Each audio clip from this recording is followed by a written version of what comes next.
નમસ્કાર વિદ્યાર્થી મિત્રો, ઓક્સફર્ડ સ્કૂલ ઓફ સાયન્સમાં આપ સૌનું હાર્દિક સ્વાગત છે. વિદ્યાર્થી મિત્રો, આપણે પ્રકરણ નંબર 5 વિશેની ચર્ચા કરી રહ્યા હતા, જેની અંદર લાસ્ટ વિડિયો લેક્ચરની અંદર આપણે પેટ્રોલિયમના વિવિધ ઘટકો અને તેના ઉપયોગો વિશેનો અભ્યાસ કરી ગયા. જેની અંદર આપણે પેટ્રોલિયમના વિવિધ ભાગોના ઉપયોગો કઈ જગ્યાએ અને કેવી રીતે કરીએ છીએ તેનો સંપૂર્ણ અભ્યાસ જે છે આપણે કરી ગયા છીએ. તે સિવાય પેટ્રોકેમિકલ્સ કોને કહેવાય તેના વિશેનો પણ અભ્યાસ કરી ગયા હતા. ત્યાર પછી એટલે કે આજે આપણે કુદરતી વાયુ વિશેનો અભ્યાસ કરવાના છીએ. કુદરતી વાયુ એટલે કે નેચરલ વાયુ.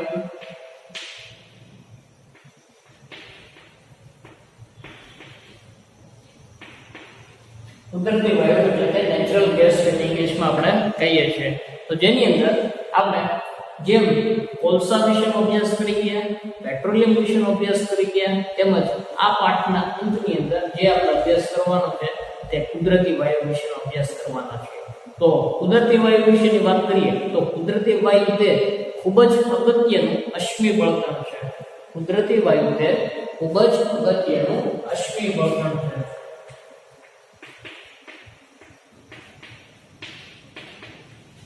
ખૂબ જ અગત્યનું અશ્મિ બળતણ.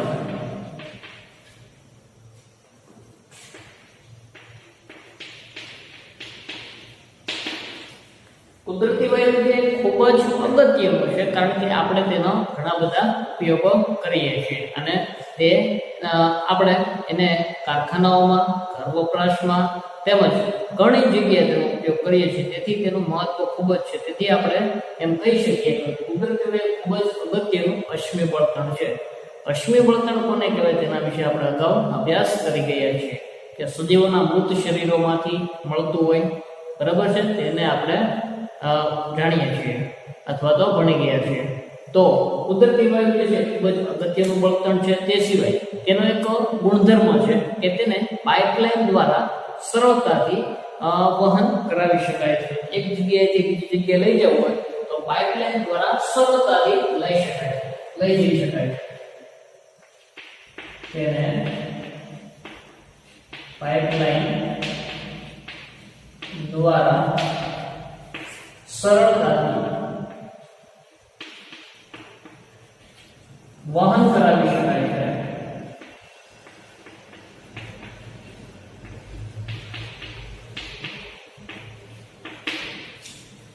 કુદરતી વાયુનો જો બીજા ગુણધર્મની વાત કરીએ અથવા તો મહત્વનો જે છે આપણે કહી શકાય કે તેને એક જગ્યાએથી જો બીજા સ્થાને લઈ જવું હોય તો પાઇપલાઇન દ્વારા ખૂબ જ સરળતાથી તેને વહન કરાવી શકાય છે. તે સિવાય તેનો એક ખૂબ જ અગત્યનો એક ગુણધર્મ છે કે તે ઊંચા દબાણ હેઠળ તેને કોઈ પણ પાત્રની અંદર ભરી શકીએ છીએ. એટલે દબાણયુક્ત કુદરતી વાયુ તરીકે પણ ઓળખવામાં આવે છે. તેને ઊંચા દબાણ હેઠળ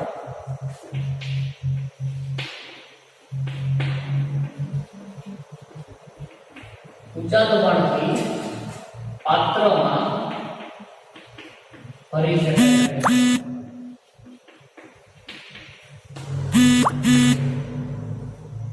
ત્યારથી મિત્રો કુદરતી વાયુનો ખાસ જે ગુણધર્મ છે આપણે એવું કહી શકાય કે તેને ઊંચા દબાણથી પાત્રની અંદર ભરી શકાય છે. ઉદાહરણ તરીકે આપણે ઘરે આવતો રાંધણ ગેસ માટે વપરાતો જે આપણે સિલિન્ડર છે એલપીજી કે જેનો ઉપયોગ કરીએ છીએ, તે ઊંચા દબાણથી તે સિલિન્ડરની અંદર એલપીજી વાયુ જે છે તે ભરેલો હોય છે. તેવી જ રીતે સીએનજી વાયુ જે છે તે વાહનોમાં આપણે ઉપયોગ કરીએ છીએ, તે ઊંચા દબાણથી તે સિલિન્ડરની અંદર ભરેલો હોય છે. તો તેને આપણે કુદરતી વાયુને ખૂબ જ ઊંચા દબાણથી કોઈ એક પાત્રમાં ભેગો કરી શકાય છે અથવા તો ભરી શકાય છે. તો એવી જ રીતે ઉદાહરણોની વાત કરીએ કુદરતી વાયુ તો કે સીએનજી, એલપીજી,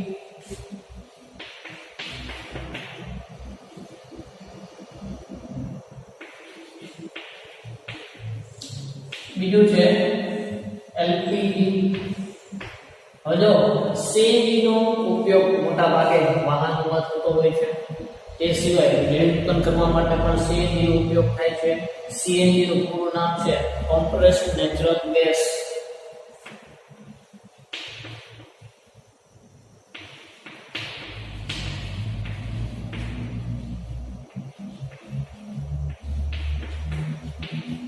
સીએનજી નું પૂરું નામ છે કોમ્પ્રેસ્ડ નેચરલ ગેસ. એવી જ રીતે એલપીજી નું ફૂલ ફોર્મ છે લિક્વિફાઈડ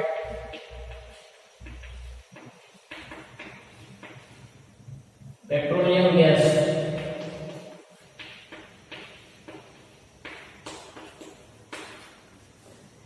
સીએનજી નું પૂરું નામ છે કોમ્પ્રેસ્ડ નેચરલ ગેસ. એવી રીતે એલપીજી નું ફૂલ ફોર્મ છે લિક્વિફાઈડ પેટ્રોલિયમ ગેસ, કે જે ઊંચા દબાણ હેઠળ આપણે તેને પાત્રમાં ભરી શકાય છે.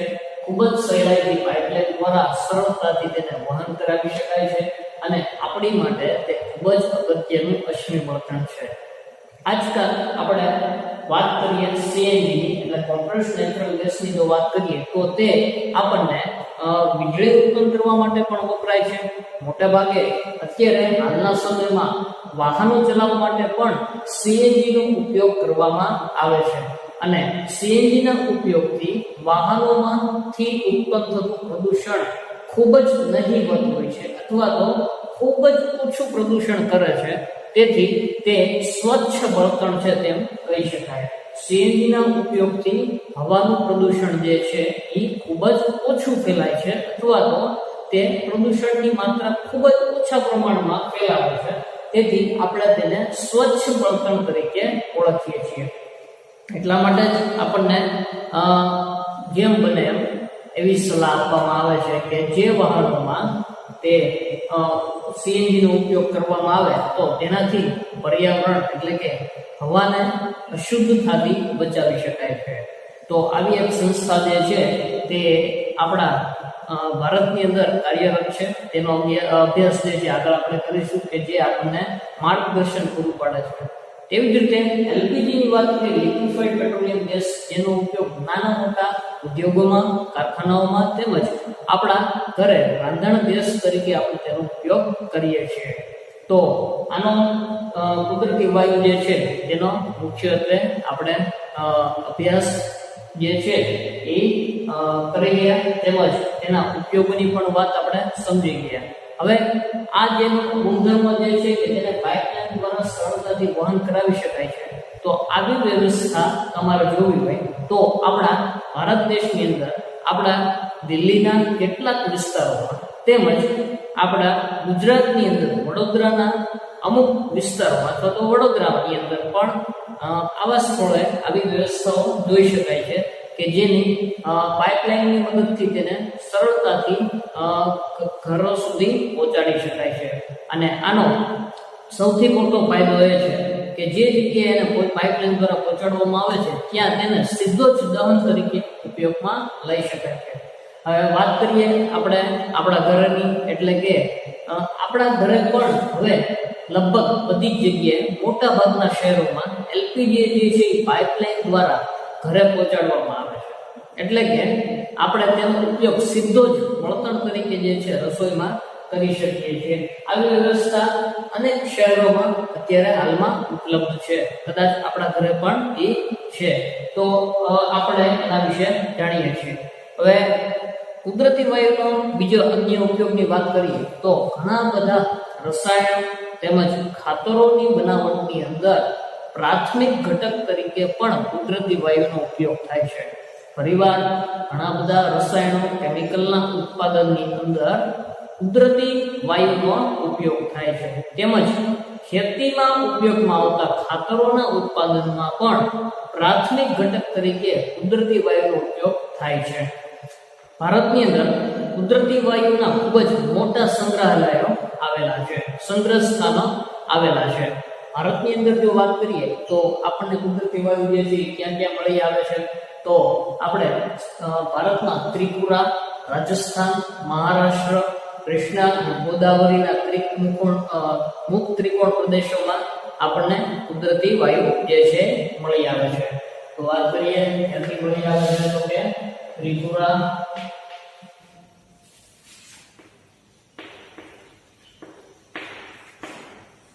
રાજસ્થાન, કૃષ્ણા તેમજ ગોદાવરી નદી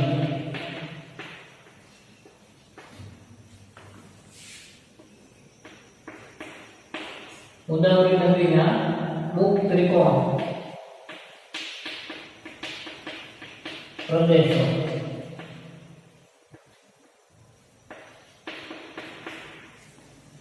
માંથી મળી આવે છે. તે સિવાય રાજસ્થાન અને મહારાષ્ટ્ર માંથી પણ આપણને કુદરતી વાયુના જે છે ભંડારો પ્રાપ્ત થાય છે. તો હવે આપણને પ્રશ્ન થાય કે શું આ જે કુદરતી વાયુ છે તેમજ કોલસો છે, પેટ્રોલિયમ છે, તે આપણે જાણીએ છીએ કેવી રીતે આપણને મળે છે અથવા તો કેવી રીતે બન્યા છે. તો શું આપણે સજીવોના મૃત શરીરોમાંથી, સજીવોના મૃતદેહોમાંથી કોલસો, પેટ્રોલિયમ કે કુદરતી વાયુને પ્રયોગશાળામાં બનાવી શકાય? આવો આપણને પ્રશ્ન થવો જોઈએ. તો બરાબર સમજો, આપણે અગાઉ પણ સમજી ગયા છીએ કે કોલસો, પેટ્રોલિયમ કે કુદરતી વાયુનું નિર્માણ જે છે એ લાખો વર્ષોના અંતે થાય છે. તો પ્રયોગશાળામાં શું એને આપણે બનાવી શકીશું? તો નહીં બનાવી શકીએ, કારણ કે તેની બનાવટ જે છે તે ખૂબ જ ધીમી પ્રક્રિયા છે. એને ખૂબ લાંબો સમય, બહુ જ લાંબો સમય લાગે છે. તેથી એવી પરિસ્થિતિનું નિર્માણ આપણે પ્રયોગશાળામાં કરી શકતા નથી. માત્ર સમય જ નહીં, પણ તેને બનવા માટે ઉચ્ચ તાપમાન, ઉચ્ચ દબાણ જેવી પરિસ્થિતિ, હવાની ગેરહાજરીની પરિસ્થિતિ, એવી બધી જ પરિસ્થિતિઓનું નિર્માણ પ્રયોગશાળામાં શક્ય છે નહીં. એટલા માટે આપણે આવો કુદરતી વાયુ, પેટ્રોલિયમ અથવા તો કોલસાનું નિર્માણ આપણે પ્રયોગશાળામાં કરી શકતા નથી. તો હવે તમે બધા સમજી ગયા છો. આપણું પાઠનું જે નામ છે કોલસો, પેટ્રોલિયમ, તે સિવાયનો જે ટોપિક જે આપણને આપ્યો છે કુદરતી વાયુ, તેના વિશેનો સંપૂર્ણ અભ્યાસ જે છે આપણે કરી ગયા. હવે આ પાઠનો છેલ્લો એક ટોપિક આવે છે કેટલાક કુદરતી સંસાધનો મર્યાદિત છે. કેટલાક, આ પાઠનો છેલ્લો ટોપિક એટલે કે કેટલાક કુદરતી સંસાધનો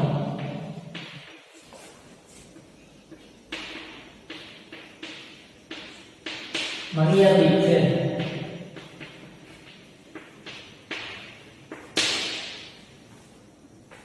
કેટલાક કુદરતી સંસાધનો મર્યાદિત છે એટલે કે ઓછી માત્રામાં હાજર છે, તે નજીકના ભવિષ્યમાં ખૂટી જાય તેવા છે. તેથી આપણે એવું કહી શકીએ કે અમુક સંસાધનો, કુદરતી સંસાધનો તે ખૂટી જવાના આવે છે. તો આપણે આ પ્રકરણની શરૂઆતમાં જ કેટલાક એવા કુદરતી સંસાધનો વિશે ભણી ગયા, એટલે કે પુનઃ અપ્રાપ્ય કુદરતી સંસાધનો, પુનઃ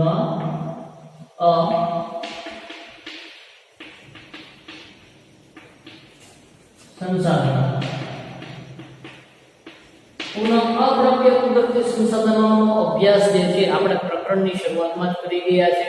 ઉદાહરણ તરીકે જેવા કે અશ્મિ બળતણ,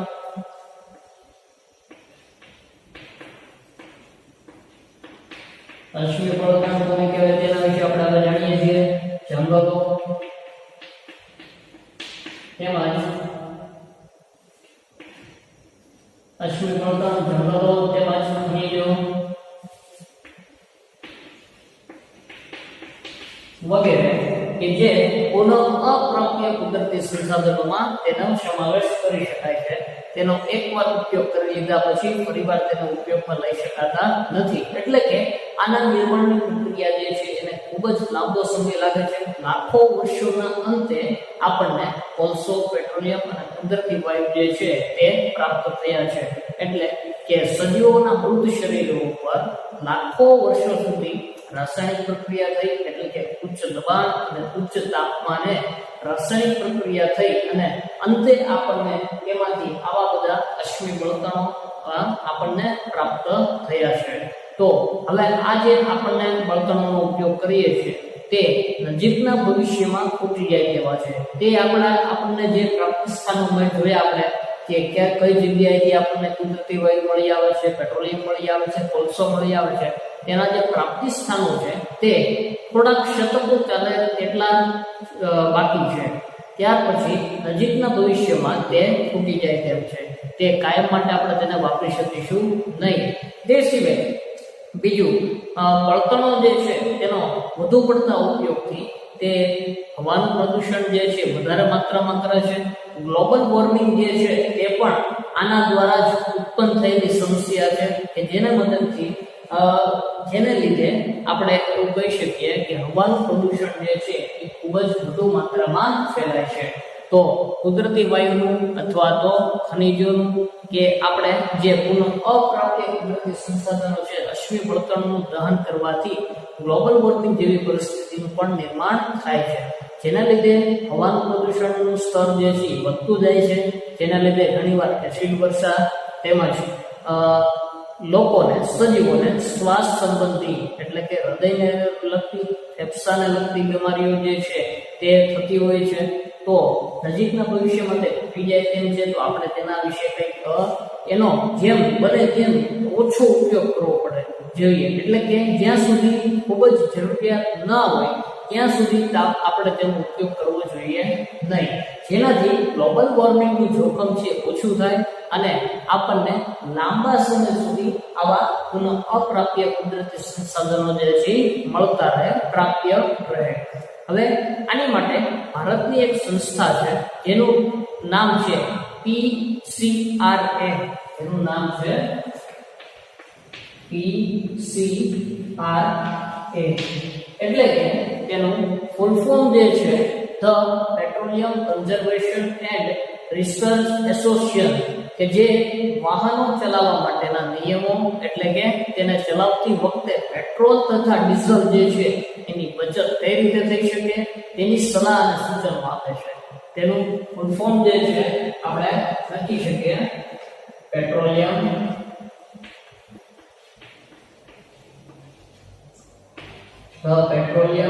conservation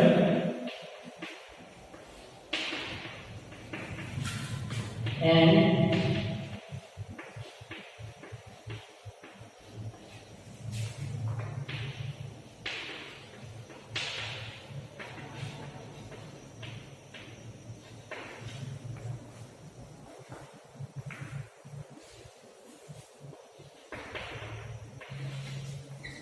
Association, the Petroleum Conservation and Research Association, કે જેનું ફૂલ ફોર્મ છે આ જે સંસ્થા જે છે તે આપણને વાહનો ચલાવતી વખતે પેટ્રોલ અને ડીઝલની કેવી રીતે બચત કરવી અને તેને કેવી રીતે આપણે લાંબો સમય સુધી આપણા વાહનોને સુરક્ષિત રાખી શકીએ, હવાનું પ્રદૂષણ ઓછું કરી શકીએ તેના વિશેનું માર્ગદર્શન જે છે આપણને પૂરું પાડે છે. તેના વિશેની સલાહ સૂચનો આપણને આપે છે.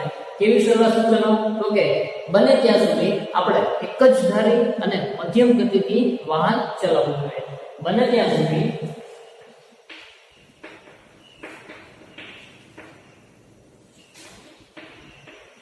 એક જ ગતિથી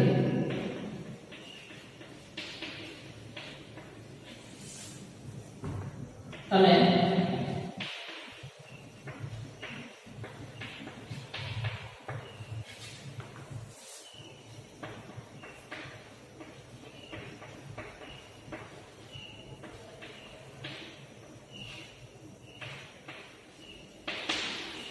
બને ત્યાં સુધી એક જ ગતિથી અને મધ્યમ ગતિથી વાહન ચલાવવું જોઈએ. એટલે કે તમે જો વાહન લઈ જતા હોઈએ તો આપણે તેને સ્પીડ જે છે એ કોઈ એક જ ગતિથી ચલાવવું હોવું જોઈએ. જરાક વધારે અને સાવ ઓછું એવી રીતે નહીં, કોઈ મધ્યમ ગતિથી આપણે વાહન ચલાવવું જોઈએ, જેનાથી પેટ્રોલની બચત થઈ શકે અને પ્રદૂષણ જે છે એ આપણે ઓછું ફેલાવી શકીએ. તેનાથી આપણને ઘણા બધા ફાયદા થતા હોય છે. તે સિવાય ટ્રાફિક સિગ્નલ પાસે અથવા તો જ્યાં રાહ જોવાની હોય, વાહન ઊભું હોય ત્યારે એન્જિન જે છે એ બંધ કરી દેવું જોઈએ. એન્જિન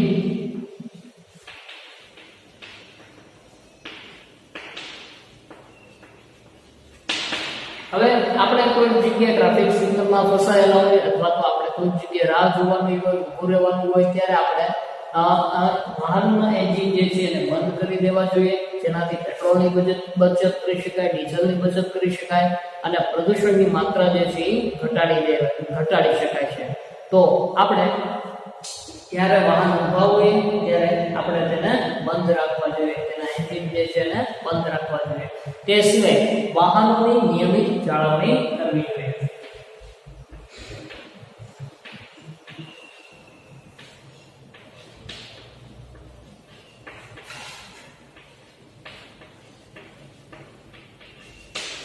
વાહનોની નિયમિત જાળવણી કરવી જોઈએ, જેનાથી પ્રદૂષણ જે છે એ ઓછી માત્રામાં ફેલાય. જો વાહનોની જાળવણી કરવામાં ન આવે તો તેમાંથી ઉત્પન્ન થતા ધુમાડાઓ જે છે એ પ્રદૂષણ વધારે માત્રામાં ફેલાવી શકે છે. એટલે વાહનોની નિયમિત રીતે આપણે જાળવણી કરવી જોઈએ. તો આવા બધા જે આપણને સલાહ સૂચનો જે છે એ PCRA દ્વારા આપણને આપવામાં આવે છે, જેનાથી આપણે પર્યાવરણને સુરક્ષિત રાખી શકીએ છીએ.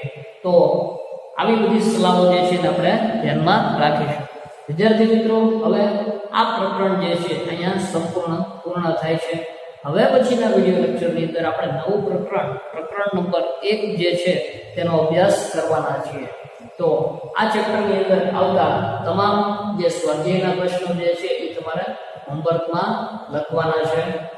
હવે પછીના વિડિયોમાં આપણે મળીશું. આભાર. પાયાની જરૂરિયાતો માટે આપણે જુદા જુદા પદાર્થ વાપરીએ છીએ. તેમાંના કેટલાક કુદરતમાંથી મળી આવે છે અને કેટલાક માનવ પ્રયત્નોથી બનેલા હોય છે. પ્રવૃત્તિ 5.1 રોજિંદા જીવનમાં વપરાતા વિવિધ પદાર્થોની યાદી બનાવો તથા તેને કુદરતી અને માનવ સર્જિતમાં વર્ગીકરણ કરો. કુદરતી, માનવ સર્જિત. શું તે યાદીમાં હવા, પાણી, જમીન અને ખનિજોનો સમાવેશ થાય છે? આ બધા જ કુદરતમાંથી મળતા હોવાથી તેને કુદરતી સંસાધનો, નેચરલ રિસોર્સિસ કહે છે.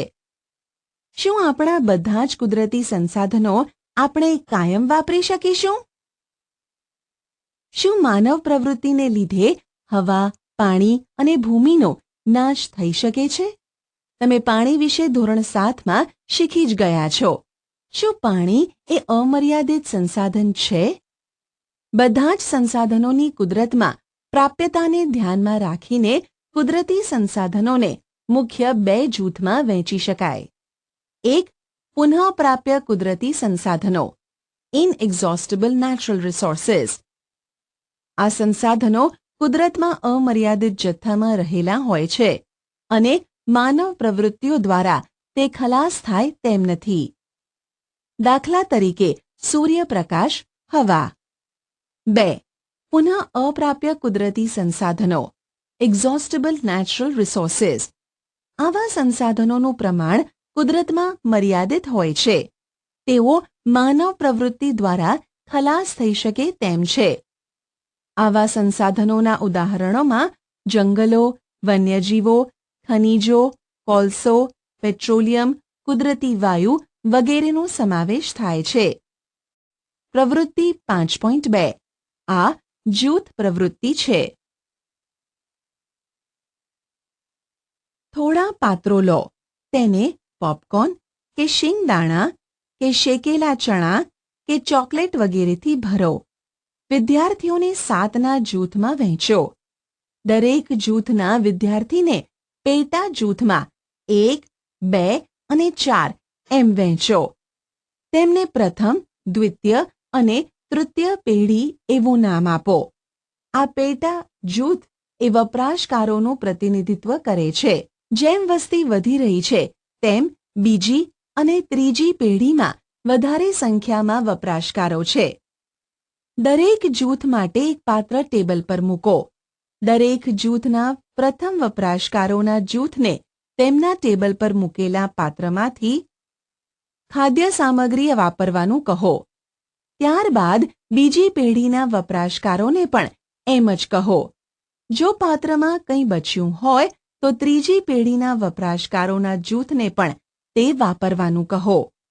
હવે અંતે નિરીક્ષણ કરો કે ત્રીજી પેઢીના વપરાશકારોના જૂથને કંઈ ખાદ્ય સામગ્રી મળી કે નહીં. એ પણ જુઓ કે પાત્રમાં હજુ પણ કશુંય બચ્યું છે કે નહીં. હવે અનુમાન કરો કે પાત્રોમાં રહેલી ખાદ્ય સામગ્રી પુનઃ અપ્રાપ્ય સંસાધનો જેવા કે કોલસો, પેટ્રોલિયમ અને કુદરતી વાયુનો સંપૂર્ણ પ્રાપ્ય જથ્થો દર્શાવે છે. દરેક જૂથની વપરાશની પદ્ધતિઓ જુદી જુદી હોઈ શકે. શું કોઈ પણ જૂથમાં આગળની પેઢી ખૂબ લાલચુ હતી? એવું પણ બને કે કોઈ જૂથમાં શરૂઆતની પેઢી પછીની પેઢીનો ખ્યાલ રાખીને તેમના માટે થોડું બચાવીને પણ રાખે. આ પ્રકરણમાં આપણે કેટલાક પુનઃ અપ્રાપ્ય એટલે કે ખૂટી જાય તેવા કુદરતી સંસાધનો જેવા કે કોલસો, પેટ્રોલિયમ અને કુદરતી વાયુ વિશે અભ્યાસ કરીશું. તે સજીવોના મૃતદેહોના અવશેષો એટલે કે અશ્મિ ફોસિલમાંથી બનેલા હોય છે. એટલે જ તે બધાને અશ્મિભૂત બળતણ કે અશ્મિ બળતણ ફોસિલ ફ્યુઅલ તરીકે ઓળખવામાં આવે છે. કોલસો, કોલ. તમે કોલસાને જોયો હશે અથવા તેના વિશે સાંભળ્યું હશે. તે પથ્થર જેવો કાળા રંગનો સખત હોય છે. રસોઈ માટે વપરાતા બળતણમાં કોલસો પણ એક બળતણ છે. શરૂઆતમાં તે રેલવે એન્જિન ચલાવવા માટે તેમાં વરાળ ઉત્પન્ન કરવા વપરાતો હતો. તે તાપ વિદ્યુત મથક થર્મલ પાવર સ્ટેશનમાં વિદ્યુત ઉત્પન્ન કરવા માટે પણ વપરાય છે. કોલસો ઘણા બધા ઉદ્યોગોમાં બળતણ તરીકે પણ વપરાય છે. કોલસાની વાર્તા, સ્ટોરી ઓફ કોલ. આપણને કોલસો ક્યાંથી મળે છે અને તે કઈ રીતે બને છે? લગભગ 300 મિલિયન વર્ષ પહેલા પૃથ્વી પર નીચાણવાળા ભેજયુક્ત વિસ્તારોમાં ગીચ જંગલો હતા. પૂર જેવી કુદરતી આફતોને કારણે આ જંગલો જમીનની નીચે દટાઈ ગયા. તેમની ઉપર માટી જમા થઈ જવાથી તેઓ દબાણમાં આવ્યા. તેઓ ઊંડે ને ઊંડે જવાને લીધે તેના તાપમાનમાં પણ વધારો થતો ગયો. ઊંચા દબાણ અને તાપમાનને લીધે મૃત વનસ્પતિઓ ધીરે ધીરે કોલસામાં ફેરવાતી ગઈ. કોલસામાં મુખ્યત્વે કાર્બન હોવાથી મૃત વનસ્પતિના કોલસામાં ધીમા રૂપાંતરણની પ્રક્રિયાને કાર્બોનાઇઝેશન કહે છે. વનસ્પતિના અવશેષોમાંથી બન્યો હોવાને લીધે એ કોલસાને અશ્મિ બળતણ પણ કહે છે. આકૃતિ 5.2માં કોલસાની ખાણ દર્શાવેલી છે. જ્યારે કોલસાને હવામાં ગરમ કરવામાં આવે ત્યારે કોલસો સળગે છે અને મુખ્યત્વે કાર્બન ડાયોક્સાઇડ વાયુ ઉત્પન્ન થાય છે. કેટલાક ઉપયોગી ઉત્પાદનો જેવા કે કોક, કોલટાર અને કોલ ગેસ મેળવવા માટે ઉદ્યોગોમાં કોલસાની ઉપર પ્રક્રિયાઓ કરવામાં આવે છે. કોક. તે સખત, છિદ્રાળુ અને કાળા રંગનો પદાર્થ છે. તે કોલસાનો લગભગ સંપૂર્ણ શુદ્ધ પ્રકાર છે. કોકનો ઉપયોગ સ્ટીલના ઉત્પાદનમાં અને કેટલીક ધાતુઓના નિષ્કર્ષણમાં વપરાય છે. કોલટાર. તે કાળું, ઘટ તથા અણગમતી વાસવાળું પ્રવાહી છે. તે લગભગ 200 જેટલા પદાર્થોનું મિશ્રણ છે.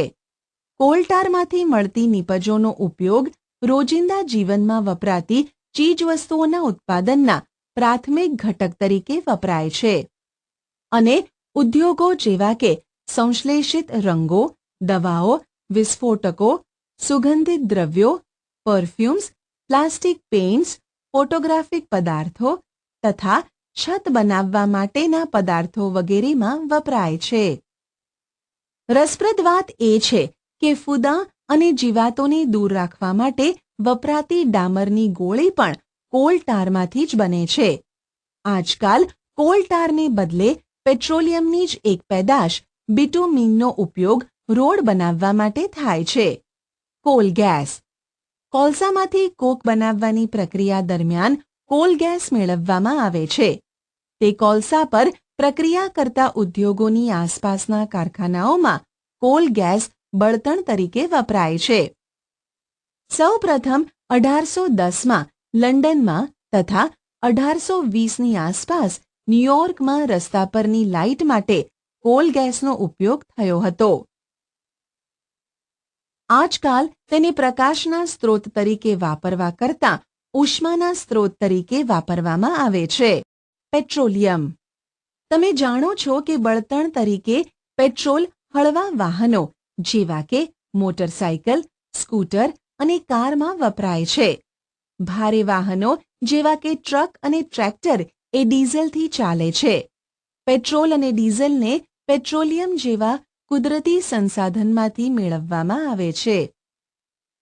તમને ખબર છે કે પેટ્રોલિયમ કઈ રીતે બને છે? સમુદ્રમાં રહેતા સજીવો દ્વારા પેટ્રોલિયમ બન્યું હતું.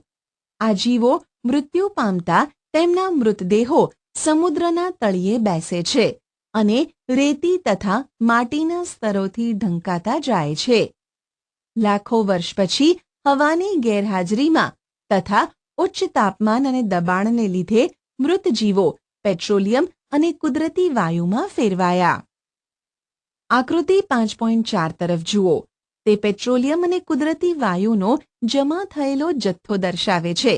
તમે જોઈ શકો છો કે પેટ્રોલિયમ અને કુદરતી વાયુ ધરાવતું સ્તર પાણીના ઉપરના ભાગે છે.